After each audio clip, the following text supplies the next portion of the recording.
Well, don't know how many Game of Thrones fans we have over here, where we were hooked onto winter is coming. In the startup space, you would hear disruption is coming. You may have heard this sentence before, but it's a little different this time.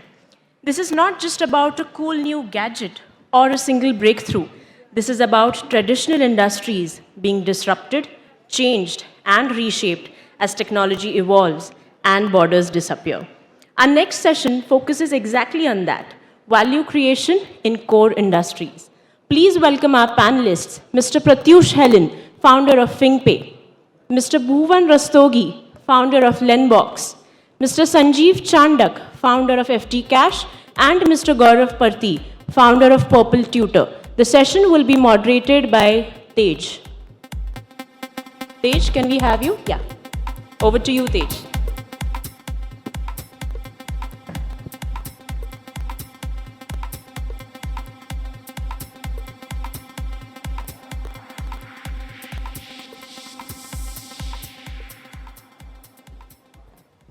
Thank you.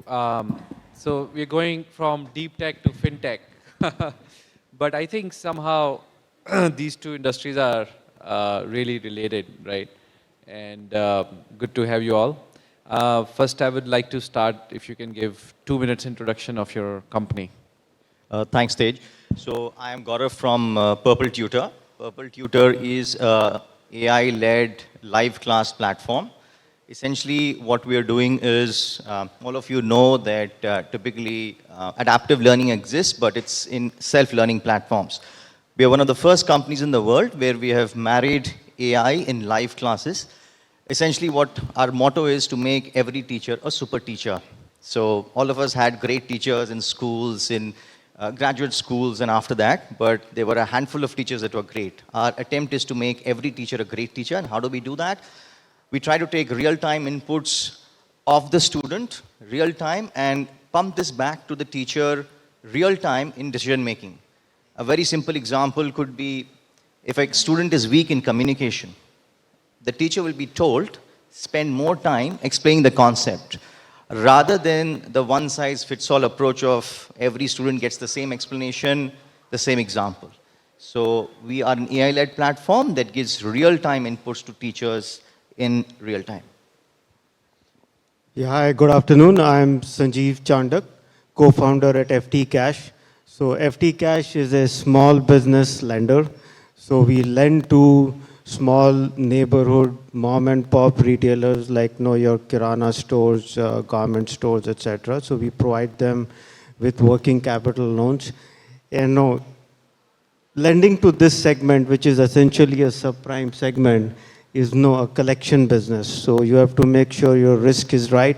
So we have bundled digital payments along with digital loans and have created a risk management platform that enables us to lend to this segment profitably. Hello. Hi, good afternoon, everyone. I am Pratyush Halen. I am co-founder at Fingpay. At Fingpay, we are a digital payments company. We enable digital payments typically for the last mile, that is underbanked customers, through very innovative payment solutions like Aadhaar-based payments, IVR-based payments, USSD-based payments. And we're working with many microfinance companies and small merchants in rural areas to enable them to accept digital payments from their customers. We process a good volume of 5.4 billion annually worth of payments through our platform, and we are a profitable company since last 3 years. Yeah, look forward to this panel. Thank you. Thank you. Hi, good afternoon, everyone. My name is Bhuvan Rustagi. I'm the co-founder of Per Annum and Lendbox. We are a fixed income and alternate investment platform. Our primary aim is to increase access to fixed income products for the Indian retail investor, because we feel that the Indian retail investor barely has any access to fixed income products beyond your traditional fixed deposits and PPFs and so on and so forth. We've been growing quite steadily for the past 3 years. We have around 250,000 investors with us. We've done over 100,000 crore worth of transactions on the platform. And yeah, looking forward to discussing further. Thank you so much. So Sanjeev sir, we'll start from you. It's India is, as they say, is starved for cash. There are people who want cash, and you lend. As a VC, we take, I would say, 2 to 3 months to make an investment decision, sometimes even more. How do you do it so fast? What technology at the core are you using to make that decision? If you can talk about that. Sure. So I think lending, as I said, right, it's easy to lend, difficult to get it back. And over a period of time, we have developed the algorithms, we have developed the processes, and I would say, the company DNA is suited for the target segment. So as compared to a lot of lenders, right, who lend to all the segments, we are very focused on the segment that we want to lend to. We really understand how this segment behaves, and then what will be the risk of this segment, or let's say risk of a group of customers. So we have developed that. We have gone through a few credit cycles where we have stress tested our algorithms and our platform. So COVID was unfortunate, but it did give us a real life, big time stress test. So that ultimately you have to make sure that the platform works fine and the model works fine before you can really scale up. Great. So Pratyush, you're the payment company, and by the way, I must congratulate you, you're profitable. Very few profitable companies in the tech world, so congratulations. And you are actually enabling payments in tier 3 rural India. How did you think about it, and why did you actually target that versus let's say the tier 1? So love to hear. So basically, Tej, rural is very unpenetrated market, and it is very huge market. Okay, the opportunity was there because the scale was there. The opportunity was there because it has not reached its saturation level, and I think for next 5 years also it won't be. And if there are multiple players also working in this area, there is enough room for everyone to be there. So therefore we chose this segment. Another reason is that these people lack financial services and different options. Like us, we enjoy multiple options for anything we need, but they don't even have a single option. So that also motivated us to focus that segment. Now, when we entered that segment, we realized that there are a lot of challenges out there which needs to be addressed. Few of the challenges being like if you create a digital payment application, these people have a very entry-level smartphones if we have to give it via application. So how we can create a very lightweight application for these customers that it works very seamlessly on their phone. Another is like the network or the bandwidth is very limited of internet. So how it can work very seamlessly on a 2G network.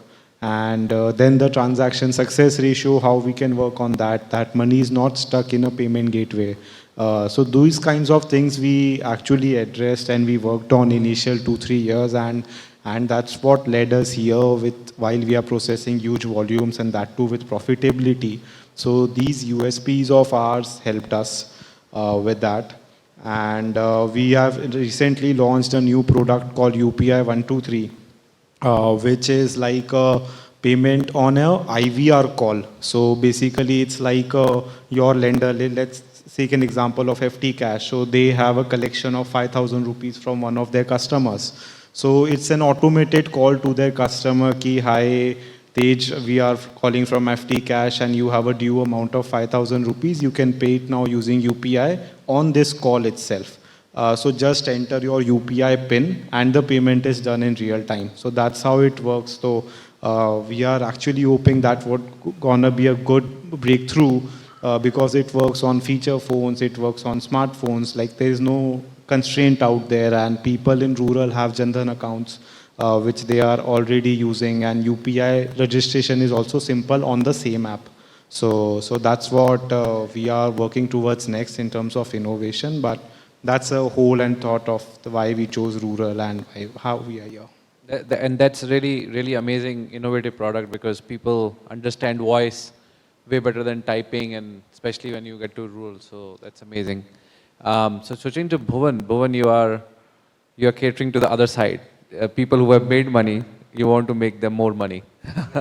So talk about like some of the products you're launching and what kind of traction you're seeing, and is there been like a drop after, after this euphoria in terms of, or people have become more, like more towards fixed income side, your thoughts on it? Yeah, so you're right. We're catering to the other side, but we don't want to cater to only people who have a lot of money and surplus. In fact, we are a mass market product where we have the ability to take even 1,000 rupees from someone and invest in a fixed income product, because that's the kind of target. So as in fact, Fingpay says that most people outside of tier 1 cities don't even have investment opportunities or access to any kind of financial services for that matter, regardless whether payments, lending or so on. And so we want to be that player where we tell them that please don't put your money in your fixed deposit. You're not even beating inflation, you're practically losing money. Put money with us, we'll give you 11% or above, and you'll at least generate some wealth, right? So till last year, we were primarily into debt-based products, but then we launched Per Annum, which is a much larger and much more innovative platform where we're entering into other asset classes as well, whether it be asset leasing, bonds, fractional real estate, and so on. And again, the backend is highly tech-driven, where we have the ability to fractionalize an asset to a very small chunk and very easy to understand for the retail investor. And we also have the ability to give them liquidity so people can exit whenever they want, depending on the product. Some products have an exit load, some don't. So we give access to liquidity as well, because education is a massive, I think that is the only challenge which maybe all of us face, where consumers are not aware of what is available. If whatever is available, do they want to learn, do they not want to learn about it? So we just make sure that the experience is extremely seamless for the user. It's complex for us, but that happens entirely at the back end. So for this audience, what is the maximum return we can make if we go to your platform? Will you make us 30%? Maybe we can give you an IvyCap special of 1% more, so you can make around 13%. Excellent, excellent, excellent. So coming back, I think PurpleTutor, the education has, seen the best days and the worst days. Obviously COVID, everybody wanted to go online. So my question is like, how are you differentiating, given there's so many options, right? And given there's elephant in the room with Byju's. So your thoughts on it? I'll give a slightly long-winded answer to this one, Tej. If you rewind about 14, 15 years when Byju started, it was the era of pre-recorded content, right? I mean, it was almost like a pen drive company, as people call it, right? With a tablet. You fast forward 7, 8 years and the geo revolution or the bandwidth revolution took place, right? And suddenly you realize that, hey, live classes are possible, right? And that was the era of live classes. When you move to live classes, I think the thing that you really want to solve is for a student, that student outcomes have to be great, right? How do you make learning more effective? And typically that's a function of personalization, like I was talking about, right?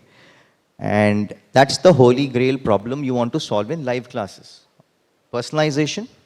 And secondly, ensuring that there is a bit of standardization. That means what you're promising to the user, you actually deliver that in terms of the teaching, the course material, etc. Right? And the way we have done it is that most people have focused on removing teachers, on most platforms. Even live platforms, most AI platforms focus towards removing teachers. I mean, you have a GMAT test or, adaptive learning platforms. Most of them platforms are typically focused towards, engaging you on ability level or IQ. Difficulty level keeps on increasing as you give more and more questions right? That's also AI to some extent, rule-based AI, right? And the way we look at it is, the way PurpleTutor is, we are trying to make these live classes great. So how do we make teachers super teachers, as we spoke about earlier, right? So what we're doing is, we are creating something called a student profile, and which could be basis of ability level / IQ. It could be interest level, like what do you like? I mean, a child could like aeroplanes, cars, or whatever, right? Communications, how good are you on communication? And there are so on and so forth, so many factors, right? All this data is collected and real-time crunched. And real-time, there is a output given to the teacher what to do, right? Now, it could be you're in a class of app development and you're doing some sort of 3D game design or whatever. Now, how good is it that if, let's say, the child likes car racing and you tell him, listen, kid, why don't you just do a car racing game, right? The engagement levels are that much higher. For example, when a child does not get multiplication, right? Most traditional teachers would keep on explaining multiplication. They would keep with different examples and in different ways, not realizing that the problem could have happened earlier, that the child may not have understood addition. Because multiplication is what? It's a series of additions at the end of the day, right? The AI platform here will tell you, listen, don't fix multiplication. Go back a node, what we call in the knowledge graph, and fix multiplication. Come back. It's more effective. So we are using these real-time inputs to tell teachers at critical decision-making points what to do. So it leads to far better outcomes, far more personalized classes for the students. Understood. Interesting. I wish a lot of my teachers could give me real-time feedback when I was growing up. So Join PurpleTutor. So coming to Sanjeev, I want to switch the gear towards regulation and regulators in your business, in fintech. There's been a lot of chatter about, digital lending, regulations which are coming up. Some of it is good, some of it, stalls the business. Would love to get all three of your reactions on that, and how do you navigate as you're building the business? Sure. So I think, last few months has been an overdrive on regulations and circulars, etc. So I think obviously, there are some points where we as FTCash have to change and modify or adapt our business practices. But at an overall level, I think it is good for the ecosystem, because there was a lot of riffraff that was going on in terms of the Chinese lending apps, the loans, unfair collection practices, usurious lending rates, etc. Right? So I think RBI is trying to, or both the RBI and the Finance Ministry is trying to clean that up so that in the ecosystem, the real operators are there. It will improve the consumer confidence. It will also tell us what the rules are, and we as lenders will abide by those rules. And overall, I think once the noise dies down, it will be good for the ecosystem. So, and RBI, I've been, since my Deutsche Bank days, I've been closely interacting and all of that. It's a very good regulator. I think they do the right thing. They foresee issues and try to remove them or storm them out early on before it messes up or disbalances the ecosystem. So I would say overall good, even though all fintech players have to modify part of their business models, etc. But if we are going for the long term, it is a good thing. Got it. Very good to hear that. And I agree. I think there was a lot of riffraff, which will get cleared out. Yeah. Pratyush, as payments? In my view, they are doing a very good job. The first thing is they are moving with speed, like a fintech, releasing circulars every now and then. And good for us because they are helping curb the bad practices taken by a few companies and then ultimately affect the entire market. So it's good that they are very proactive. I am liking personally all the circulars, frankly, but at the same time, I think that is one of the reason of our growth. They actually added like a catalyst, being the kind of payment products they have pushed, how the NPCI is working. So the push behind NPCI from RBI, the support to all those people to launch those products has been amazing. And I think the whole world is seeing now, we have been talking in other panels as well, the UPI, and Mr. Kamath also spoke in the morning regarding these different payment systems which the whole world is watching and far advanced than the very developed geographies of the world. So yeah, so I think that's good. No, just to add, I think UPI from Indian perspective has become a benchmark for many nations. And as a matter of fact, we leapfrog China, right? Because China was closed loop ecosystem between Alibaba and Tencent. And I know there personally some of the Australian embassy people were in India, some people from Australia to learn UPI, to implement in Australia. So it's fabulous. And actually, they are going both with UPI global also and local also. So with global, they have recently launched in UK and they are done in Nepal. And with local, like they are also looking towards the rural, the unbanked feature phone customers also, how they can still use UPI. So on both fronts, they are working, and that is amazing. Yeah, just on that, one more.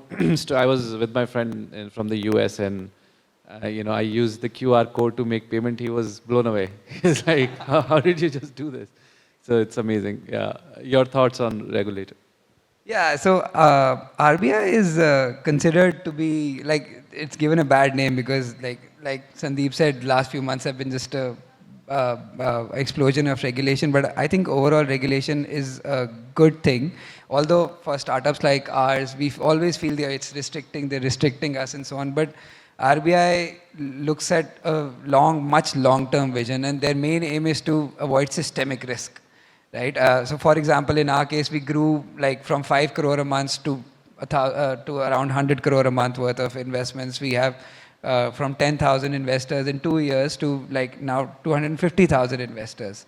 And so we've achieved quite a large scale over a very short period of time.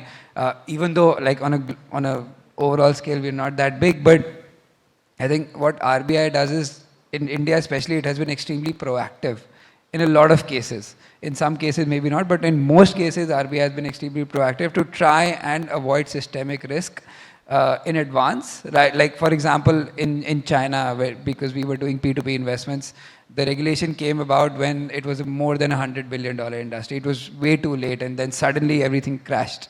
In our case, when the regulation came out, it was, I don't know, not even 100 crore industry. So it automatically created a certain discipline. So I think what regulation does is that it creates discipline in the existing players and in the newer players as well. And for an incumbent player, in a way, regulation is good because it also creates a barrier to entry. Like, people then think twice about entering a space which is regulated. And I think even for VCs, a regulated space, especially in the fintech sector, is preferred because then there is no gray area. At least that's what we faced, that there's no gray. They know that, okay, this is a regulated entity, they're already doing everything according to compliance. And then going forward, we also know how to deal with the regulator. So regulation, I don't think it is something to be scared about. I think it's something, if you're doing everything ethically and in the interest of the consumer and your interest as well, obviously, then I think regulation is nothing to be feared. Great, good to hear that. A lot of our board members are close to, RBI, etc. So I think they will take this feedback back. Good to hear that from entrepreneurs. So coming to education and regulation, what's your view? Is it static, or are they supportive, or doesn't matter? It's a very good question, Tej. And I think today, obviously, there are limited set of regulations that exist in the education space. And I think everybody in the room here knows what's happening with some of the big companies, right? And there's a lot of bad press all over the place. But the way I look at it, I think MBA 101, right? I mean, whenever industry sort of forms, grows, it achieves a certain threshold, it goes through its cycle, right? You're going to have these issues, right? You're going to have a lot of people just piggybacking on an opportunity. It could be for whatever reason, like COVID, right? I mean, you suddenly see an opportunity and there were a lot of startups mushrooming and they were getting funded, right? And there is a lot of press about they're not refunding customers, right? Regulation is required, and I think there needs to be a balance between regulation and growth, innovation, right? Innovation is very, very important, and if you see the, like I said previously, from Byju's, the EdTech 1.0, which was, you know, pre-recorded content to live classes, and how we have changed, and how everybody is striving towards better outcomes, right? So you need to have an environment that nurtures innovation. I think fintech has gone through its course of financial services because it's a fairly mature industry, right? You've got extremely strong regulators like an RBI or a SEBI and IRDA and the whole host of others, right? I think there's a need of self-regulation also, that you do what is right for the customer in the education space. Maybe sooner than later, you're going to see some sort of self-regulatory body or even the government coming up with regulations. I think the point to consider here is that it should be a balance to ensure that there's a good amount of innovation that can take place. Understood. Very good. So I think we have, I'd love to have audience, if they have any question. Yeah. PG, sir.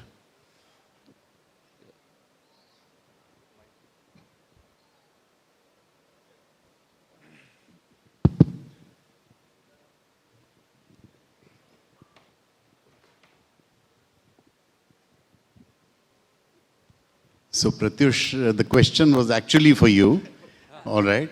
So, you know, some of the numbers that you talked about, very impressive numbers. I think you mentioned 100 million customers. The users, the payment users. And about 7 billion transactions and so on, right? More. Okay. Now, that's huge data that you are sitting on. So why don't you also, you know, do some rating of these 100 million customers? And I'm sure they are customers for you, and for banks and so on. So perhaps that's a gold mine that you can actually leverage. You know, I'm not talking about a credit rating, but at least you could be doing some variety of a rating of these in terms of the inflows that they are coming, how they are consuming it, how they are utilizing it, and so on. No, so very bang on. So we are working on a super application for these customers because we have a lot of data of theirs. And in this super application, what we are doing is, because in rural people are moving towards a smartphone, they are starting to use smartphones. And then we have created an application for them that in a single app, Fingpay application, they have their entire profile out there. They have UPI out there where they can link any of their bank account on the same app and start making payments, receiving payments, checking bank statements, etc. They can open a bank account, they can open a wallet, they can buy insurance, they can invest in gold, they can buy, sell gold, make bill payments, see government schemes relevant to those people.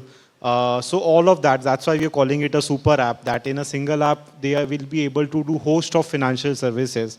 And that is what we really wanted to do, to be very open and frank. In 2016, when we started this company, the aim was that ये rural इंसान के पास हम लोग सारी financial services कैसे लेके जाएं. Now there were two options. एक हम बहुत सारा marketing करें and that will go out of budget and then वो profitability और वो सारे questions आ जाएंगे. Second, हम efficiently कैसे जाएं. तो हमने recognize किया कि there are two set of people जिससे ये rural का बंदा interact करता है. एक है उसके पास की दुकानदार जो retailer है और दूसरा है उसका वहाँ का lender जो कि माइक्रो फाइनेंस कंपनी है या रूरल एनबीएफसी है.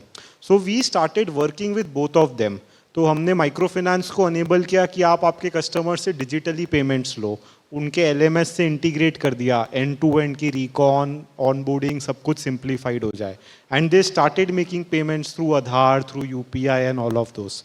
सेम हमने वो मर्चेंट को भी अनेबल कर दिया जो उसके बाजू का दुकानदार है कि he also collect digitally from his customer. Customer को बेनिफिट ये हो रहा है कि उसका डिजिटल हिस्ट्री क्रिएट होता जा रहा है, ट्रांजैक्शन हिस्ट्री क्रिएट होता जा रहा है, जिसके बेसिस पे उसको कल larger loans, larger financial services मिलेंगी. People like Sanjeev will give them, offer them more and more loans then.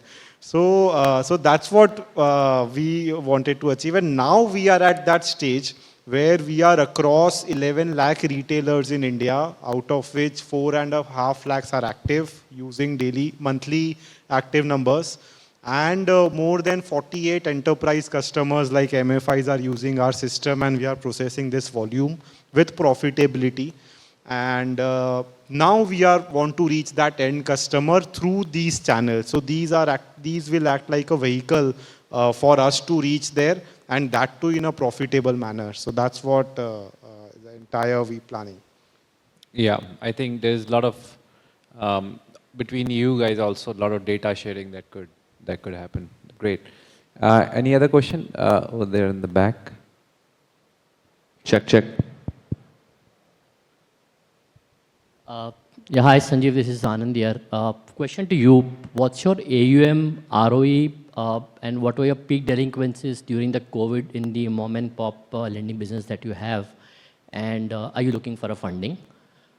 Question to Bhuvan is that your alternate investment platform that you have, how do you basically onboard the customers, and you offer basically a guaranteed kind of products?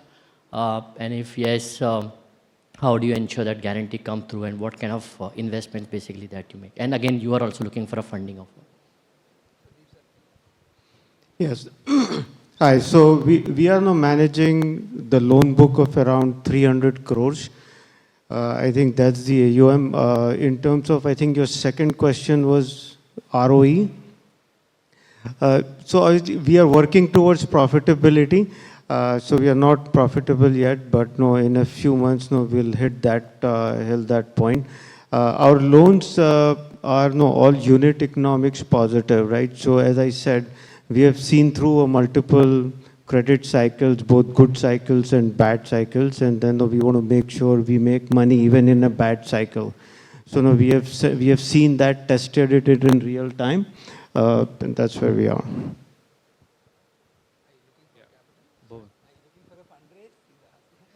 Definitely, we are always looking for money. So.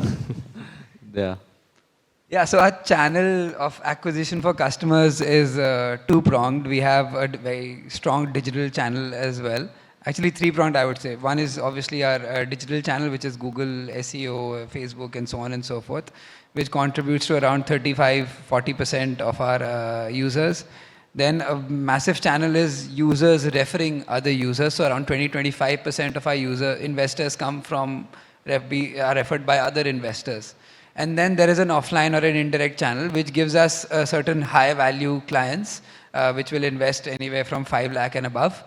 These are through financial advisors, wealth managers, brokerages, and so on and so forth. We don't guarantee a return. I don't think any investment, if they say they're guaranteeing a return, you should not go for that, because there's something off is going on there. Yeah, but we have extreme levels of risk mitigation layers in place to make sure that the principal is as protected as possible. However, at the end, in any kind of investment, the risk, in our case at least, lies with the investor. That's what the regulator has told us to do. So we never take on the risk on our balance sheet or anyone else's. The risk at the end is of the user. But yes, we also make sure that the investor is aware of all the risk mitigation mechanisms we have in place. And we also have a certain vintage. We've been giving consistent returns for the past 3.5–4 years now. So there is a certain vintage which we are able to prove and showcase that we've been giving 11–12% returns over the past 4 years. So there's a certain level of trust which has been built now on the platform. I think that answers the first bit of the question. The second bit is, yeah, fundraising. We've been told, and we have trained ourselves, yes, that we're always looking for capital, because we need growth capital, right? I mean, if given a choice today, we can switch gears and try and shift to profitability, but we also want to expand as fast as possible, and we want to compete. And when we are competing with funded companies, we also want to raise capital so that you can compete with them and expand further. So yeah, we are raising capital. Great, thank you. I think we have one question. We can take one more. And check.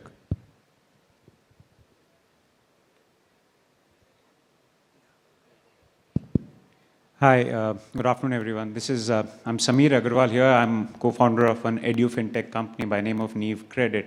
So dealing a lot with RBI regulations and on the education side as well, because we are an education-focused fintech company. So just a quick question to all. In terms of RBI, whenever these regulations they are coming up, they talk about bringing transparency. They talk about ensuring that the end user knows each and everything. So on two perspectives, just wanted to have knowledge of the panel. One, all these tech companies, maybe FTCash, Lendbox, are you looking at backing your technology with acquiring an NBFC and then getting into a fold of regulated entity? What RBI is insisting is that, it should be all regulated. So are you looking at that option of back-end integration of getting into NBFC mode? One second, most of the platforms which are doing lending in the market, whether it be MSME or education, we have seen the ROI, actual ROI or the IRRs, what we call about is above 20%. It's not less than that. And RBI is very clear now that the end cost should be known to the user.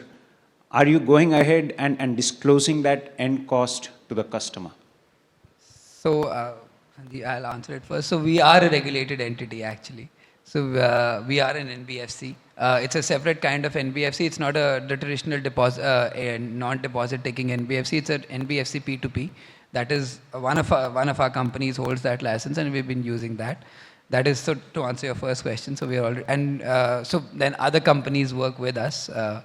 And the transparency bit, we've always not, even before the regulation came out or this digital lending became what it has become now, we were always very key on transparency to make sure that on both sides, on the investor side, the user knows where the money is going, how it's being invested, and what all risk factors are there. And on the borrower side, we don't deal directly with borrowers the way we function, but we make sure that the partners we work with, and you're absolutely right. In fact, 20% is a conservative number. In some cases, it was even 25, 30% or more, because the upfront charges are very high, and most of the small ticket loans, the charges were very high.